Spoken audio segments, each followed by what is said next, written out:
అందరికీ నమస్కారం. నేను మీ మౌనిక. ఫిబ్రవరి 8వ తారీఖు ఒక ప్రత్యేకత ఉంది. సో, అది గురువుగారి మాటలోనే మనం విందాం. ఇషాంత్ శర్మ గారు నమస్కారం. మహాదేవ. ఫిబ్రవరి 8వ తారీఖు సూర్యుడికి సంబంధించిన ప్రత్యేకమైన రోజు అని చెప్పారు మీరు. సో, దాని గురించి వివరంగా తెలియజేయండి గురువుగారు. భాను సప్తమి తల్లి. భాను సప్తమి అనంటే వాస్తవానికి ఏంటి? పాడ్యమి నుంచి పౌర్ణమి వరకు, మళ్ళీ పాడ్యమి నుంచి అమావాస్య వరకు తిథులుంటాయి. అందులో సప్తమి తిథి సూర్య భగవానుడికి సంబంధించింది. అది ఆదివారం రోజున సప్తమి వచ్చింది అనంటే దాని పేరు భాను సప్తమి అని అంటారు. అలా ఇప్పుడు మనకు ఫిబ్రవరి 8 ఆదివారం రోజున ఆ సప్తమి వస్తున్నందుకు దాని పేరు భాను సప్తమి అని అంటారు. ఇది వాస్తవానికి ప్రతి సంవత్సరం వస్తుంది.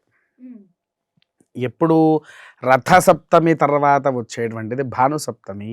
ఓకే. అందరికీ రథసప్తమి గురించి ఐడియా ఉంది గానీ ఈ భాను సప్తమి గురించి చాలా మందికి తక్కువగా తెలుసు. తర్వాత ఒక ముఖ్యమైన విషయం ఏంటంటే తల్లి, వాస్తవానికి చాలామంది రోగాలతో అనుభవించేవారు ఉంటారు. క్యాన్సర్ కావచ్చు, బీపీ కావచ్చు, షుగర్ కావచ్చు, అస్తమా కావచ్చు, థైరాయిడ్ కావచ్చు, మోకాలు నొప్పులు కావచ్చు, గొంతు నొప్పని, వీపు నొప్పని, అలా ఎన్నో రకాల సమస్యలతో ఇబ్బంది పడుతూ ఉండేవారు ఉంటారు.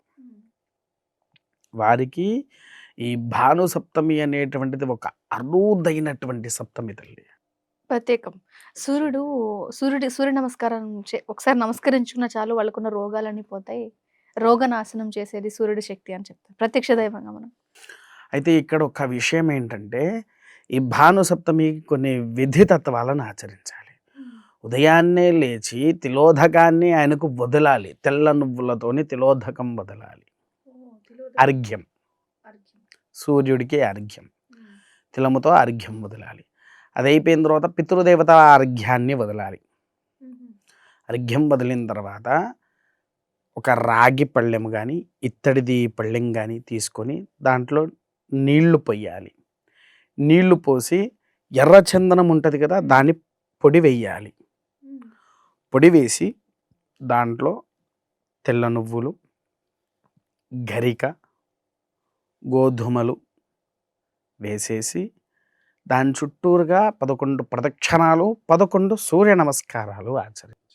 ఏదైతే మనం పళ్ళెంలో వేసామో దాని చుట్టూరుగా 11 ప్రదక్షిణాలు, సూర్య నమస్కారాలు కూడా ఆచరించాలి. ఆచరించి ఆ తీర్థము అందరికీ పెట్టావు అనంటే వారి ఒంట్లో ఉండేటువంటి రోగాలకు ఒక మంచి మార్గము అని చెప్పవచ్చు. ఓకే. రోగ నివారణకి అంటే ఇంట్లో ఎవరైనా బాలేని వాళ్ళు ఉంటే వీళ్ళు ఈ కార్యక్రమం అంతా చేసి ఈ వాటర్‌ని గనక వాళ్ళకి తాపిస్తే నివారణ అవ్వడానికి ఆస్కారం. ఓకే. గోధుమలు, నువ్వులు, ఎర్ర చందనం పొడి, గరిక ఇవి అన్నీ వేసి చాలా చిన్న సింపుల్‌గా మనం దొరికే వాటితో చేసుకోగలిగే ఒక చేసేది. ఇది అయిపోగానే దేవాలయంలో కానివ్వండి, మీకు నచ్చిన ఎవరికైనా బ్రాహ్మణుడికి సూర్యుడికి అత్యంత ప్రీతికరమైన లోహం ఏదయ్యా అంటే రాగి.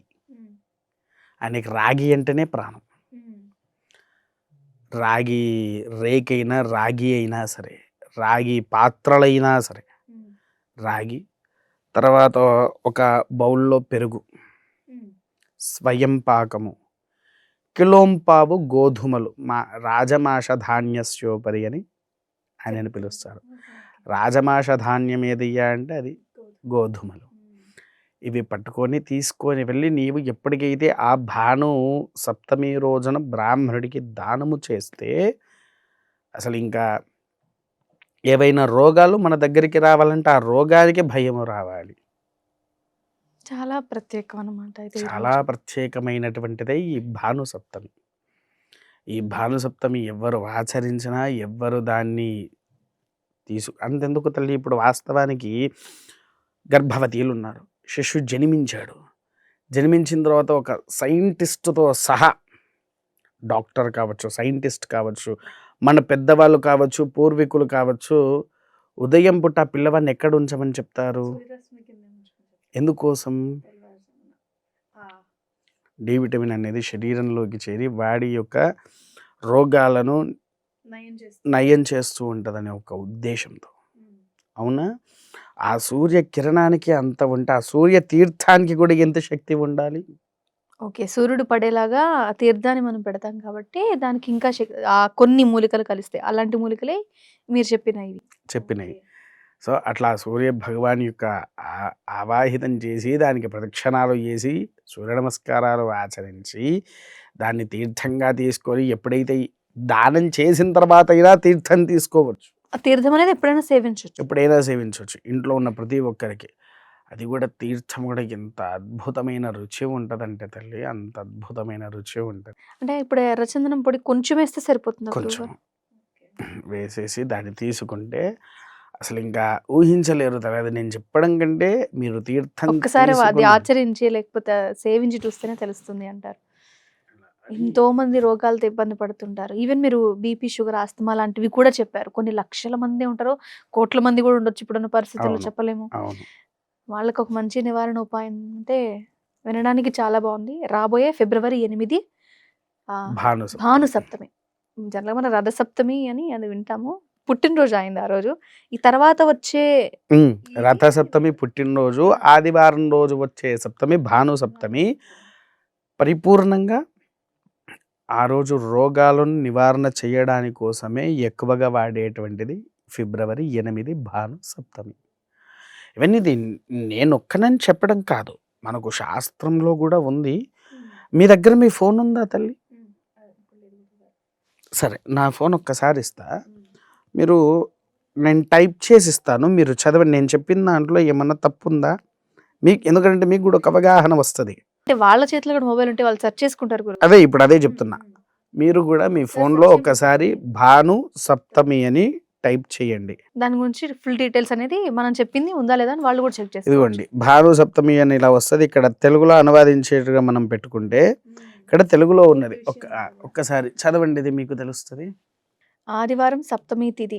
వృద్ధి చెందుతున్న చంద్రుని యొక్క 7వ రోజు అని చెప్తున్నారు. ఇదైతే ఎప్పుడొస్తుందో సూర్య భగవానుడికి అంకితం చేయబడ్డ ఒక పవిత్రమైన హిందూ పండగ. సూర్యదేవుడు భూమి మీద అవతరించిన రోజుని సూచిస్తుంది. తేజస్సు, ఆరోగ్యం, కాంతి తీసుకొచ్చిన రోజు. ఇది సూర్యారాధన, ఉపవాసం మరియు దాన ధర్మాలకి అనువైనదిగా చెప్పబడింది. ప్రాముఖ్యత ఏంటి అంటే జన్మదినం లేదా ఆవిర్భావ దినం పరిగణించబడే ఇది శ్రేయస్సును తీసుకొస్తుంది, పాపాలని తొలగిస్తుందని నమ్ముతారు. పవిత్ర స్నానం చేసి అర్ఘ్యం సమర్పించి ఉపవాసం ఉంటారు. అలా ఆచరిస్తారు. ఇంకా ఆదిత్య హృదయం, సూర్య మంత్రాలు జపించటం వల్ల సూర్య భగవానుడికి మహాభిషేకం అంటే విగ్రహానికి ఆచారబద్ధంగా స్నానం చేయించటం అనే ఒక కార్యక్రమం చేస్తే ఆరోగ్యానికి చాలా ప్రయోజనకరంగా ఉంటుందని భావిస్తారు. వివిధ నెలల్లో కూడా ఇది వస్తుంది. కానీ అత్యంత ముఖ్యమైనది మాత్రం మాఘమాసం. తరచూ రథసప్తమితో ముడిపడి ఉంటుంది లేదా ఆ సమయంలోనే వచ్చే అవకాశం ఉంటుందని ఉంది. ఉన్నదా నేను చెప్పిందా? కొంచెం పైకి స్క్రోల్ చేయండి దాన్ని. విశేషాలు అని ఉంటాయి కదా, అందులో ఈ రాగి దానాల గురించి కూడా ఉంటుంది. చూడండి ఒకసారి. దానం గురించి ఏమైనా వివరించాడా లేదా? ముఖ్యమైనది సూర్యభోజనం ఆచారం, భక్తి. ఉదయాన్నే నిద్రలేచి పవిత్ర స్నానము చేసి సూర్యుడికి అర్ఘ్యము, జలము సమర్పించాలి. ఉపవాసం ఉంటారు. ఆచారాలు ఆదిత్య హృదయం ఇవి ఓకే. విగ్రహానికి సమయ విధిలో సూర్యుడికి రాగి అనేది మాత్రం ప్రతి ఒక్కరికి తెలుసు గురువుగారు. ఎందుకంటే చాలా మంది ఇంటి ముఖద్వారం దగ్గర సూర్యుడిది, రాగిది ఇది కూడా పెడతారు కదా గురువుగారు. అవునమ్మా. సో అది సింబాలిక్ గా మనకు తెలుస్తూనే సింబాలిక్గా మనకు తెలిసిపోతుంది. ఉంది. కాబట్టి ఈ భానుసప్తమిని మనం ఏంటి అని అంటే మొట్టమొదటిగా ఈ ఫిబ్రవరి 8వ తారీఖు భానుసప్తమిన రాగితో పాటు పెరుగుతో పాటు స్వయం పాకము అనగా బియ్యము, కూరగాయలు అలా ఉంటాయి కదా అవి. దాని తర్వాత వాటితో పాటు కిలోంపావు గోధుమలు ఆ రోజు ఏదైనా బ్రాహ్మణుడు బీద బ్రాహ్మణుడై ఉంటే గనక ఎంతో శ్రేష్టమైంది. ఆ బీద బ్రాహ్మణులకైనా సరే, మీకు నచ్చిన బ్రాహ్మణులైనా సరే, ఎవరైనా దేవాలయంలో ఉండే బ్రాహ్మణులైనా సరే, మీరు వెళ్ళి ఆ రోజున దానము చేస్తే అత్యంత అమోఘమైనటువంటి ఫలితము వారు పొందుతారు. ఓకే. చాలా సింపుల్ ప్లస్ చాలా క్లియర్‌గా ఈరోజు భాను సప్తమి గురించి వివరించారు. అవునమ్మా. ఎందుకు అనంటే ఎంతో పవిత్రమైనటువంటి స్థూపాధిపత్యమే అది. సూర్య భగవానుల వారికి ఇది వాస్తవానికి ఇందాకే చెప్పాను, మాఘమాసంలో రథసప్తమికి ఇది అనుసంధానం. రోగ నివారణ చేయడానికి ఒక ఆస్కారమైనటువంటి విధియే ఈ భాను సప్తమి. సూర్యుడి గురించి కొన్ని కోట్ల కిరణాలు ఒక పుస్తకం ప్రత్యేకంగా లిఖించబడిన గ్రంథాలే ఉన్నాయి గురువుగారు. దాని గురించి ఎంత చెప్పుకున్నా తక్కువే. కానీ ప్రత్యేకించి ఈ రోజు ఒకటి ఉంది అంటే ఆ రోజును ఇంకోటి వినియోగించుకోవడం రత్నం. ఇందులో ఇంకో విషయం చెప్పమంటారా తల్లి? ఆ రోజున సూర్యయంత్రం వేసి ఆ సూర్యయంత్రం మీద ఏది ముగ్గులతో సూర్యయంత్రం వేస్తారు బ్రాహ్మణులు. సూర్యయంత్రము వేసి అక్కడ ఆ యంత్రంలో కలుష స్థాపితం చేసి ఇప్పుడు నేను చెప్పిన తీర్థం ఏదైతే ఉందో స్వయంగా బ్రాహ్మణుడే అక్కడ తయారు చేస్తాడు. మీ ఇంట్లో రోగాలు ఎక్కువ ఉండేవాళ్ళు ఈ విధంగా ఆచరించండి, అత్యంత శీఘ్ర ఫలితం మీకు కనిపిస్తుంది. ఓకే. ఎవరైతే అరుణపారాయణము చేసే బ్రాహ్మణులు సూర్య నమస్కారాల విధితో చేస్తారో మీరు మీ ఇంటికి పిలుచుకొని ఆ రోజున ఈ ముగ్గు వేయించి దాని మీద ఈ కలుషం పెట్టించి సూర్య భగవానుడికి ఆచరించేటువంటి అరుణపారాయణాన్ని ఆచరించి సూర్య నమస్కారము చేసినటువంటి ఎడల మన రోగాలన్నీ నివారణ అయ్యే ఆస్కారం ఉంది. అందరూ కలిసి కూడా ఒక రకంగా చేసుకోవచ్చు గురువుగారు. ఇప్పుడు అపార్ట్మెంట్ కల్చర్ పెరిగిపోయింది కాబట్టి వాళ్ళ అపార్ట్మెంట్లో అనుకొని ప్రత్యేకంగా ఈ కార్యక్రమం చేయించుకుంటే వాళ్ళందరూ కూడా ఆరోగ్యవంతులుగా మారుతారు. చాలా మంచి విషయం చెప్పారు. ఎందుకంటే అమ్మ, సూర్యుడు అనేటువంటి వాడు ప్రతి ఊరికి, గ్రామానికి, రాష్ట్రానికి, దేశానికి, ప్రపంచానికే ఒక వెలుగునిచ్చేవాడు. మీరు సామూహికంగా చేసుకున్నా ఎలా చేసుకున్నా తీర్థం మాత్రం ఒకటే సామూహికం. అవును. ఒక తీర్థం ప్రతి ఒక్కళ్ళు తీసుకోవడానికి అనువు. అలా ఆచరిస్తే గనక తల్లి దాని ఫలితం మీకు ఎంత తొందరగా కనిపిస్తాదో అంత తొందరగా కనిపించేస్తుంది. త్వరగా కూడా అంతటి శక్తియే ఈ భానుసప్తమి. ఓకే. ధన్యవాదాలు గురువుగారు.